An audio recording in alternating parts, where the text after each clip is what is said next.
Welcome back. It is day 36 of America's largest oil refinery strike since the 1980s. Enough steel workers have walked off the job to potentially disrupt 20% of America's total oil refining capacity, which could be one reason why gasoline prices have been rising. But there are reports that now some union members at a Texas refinery are crossing the picket lines to return to work. Elaine Chao was the longest-serving Secretary of Labor since World War II, from 2001 to 2009. Secretary, great to see you again. Thanks so much for joining us. Thank you. So let's talk about first the steelworkers strike and the impact of this. We know that it's had an impact on the price of gasoline and oil, Elaine. But what's your broader takeaway from this steelworkers strike?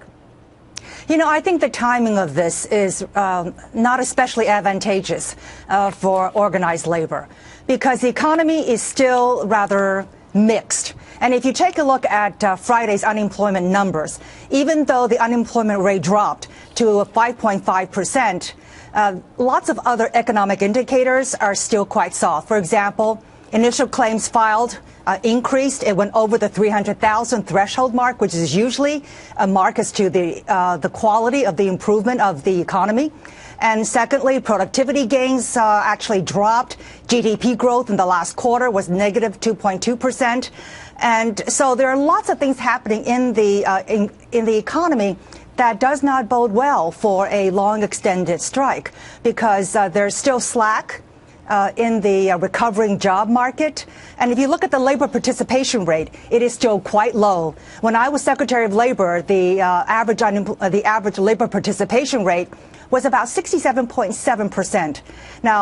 Now it is 62.8%. And in a workforce of 150 million people, that percentage point means a lot of people who have left the workforce because they've become discouraged and they're no longer looking for work. And that is why the unemployment rate is dropping. Yeah, I think you make a great point, because, you know, we see the numbers coming out every month from the Labor Department, and the headlines appear to be getting better, that more jobs are being created. But when you dig deeper and you see the labor participation rate continuing to go down, and wages having a tough time, having not moved in a long time, what is going on that is creating these challenges for the jobs market, Elaine?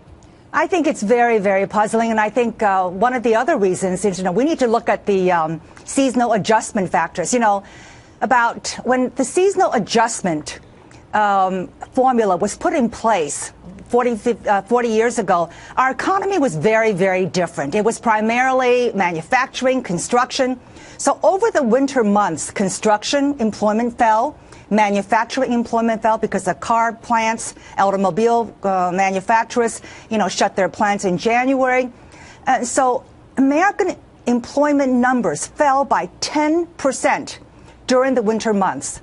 Now, because we're so increasingly a service economy, during the winter months, seasonality doesn't impact the employment numbers that much as it did before. And the American employment numbers dropped only about 2% during the winter months.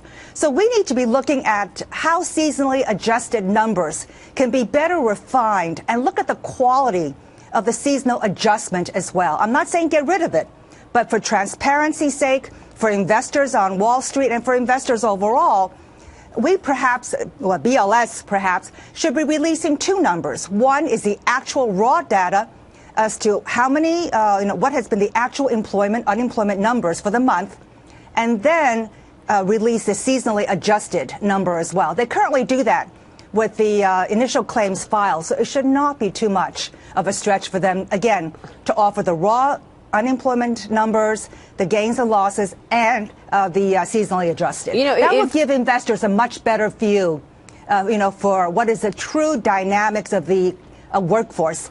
And it is happening so quickly. The seasonal adjustments are annually based, but investors' decisions are made so rapidly. we should be at least looking at it from a monthly basis as well. And so these are some of the other complicating factors that are kind of impacting on the quality of our assessment of what's really happening in the labor markets. Well, it seems to me that businesses are hoarding cash once again. They are not, investing in CapEx, which we were expecting, and they're not, hiring as much as you'd like to see because of the uncertainties around the expense side of the business, the cost of Obamacare, the uncertainty around taxes. It's hard to believe that companies will start, increasing the workforce in large numbers with benefits when you have all of those uncertainties out there. So where are the jobs right now from your standpoint? Where do you see employment opportunities? Well, most of the jobs, as we just saw in the monthly reports after monthly reports, are increasingly in the service sector. And this means that the wages are not as high as they used to, in the like hospitality, restaurants, things like that. Absolutely. Yeah. And also what is happening is that older workers are leaving. It's about one quarter of the labor participation rate decrease is due to 25% of, basically older workers leaving. But when they leave at a higher salary and new workers come in at a lower salary, that would also add to the low salary overall that we are seeing in the service sector. Yeah. So what we are seeing now is that our economy is increasingly complicated, and information technology, hospitality, healthcare, all these service sectors are increasingly important. But a worker that is more educated, more skilled, is going to have a better time at finding a job in this economy because our overall economy is increasingly knowledge-based. Yeah. And that means consulting, legal work, yes. a lot of business services. It's great to have you on the program, Secretary. Thanks very much for joining us. Thank you. Secretary Elaine Chao there.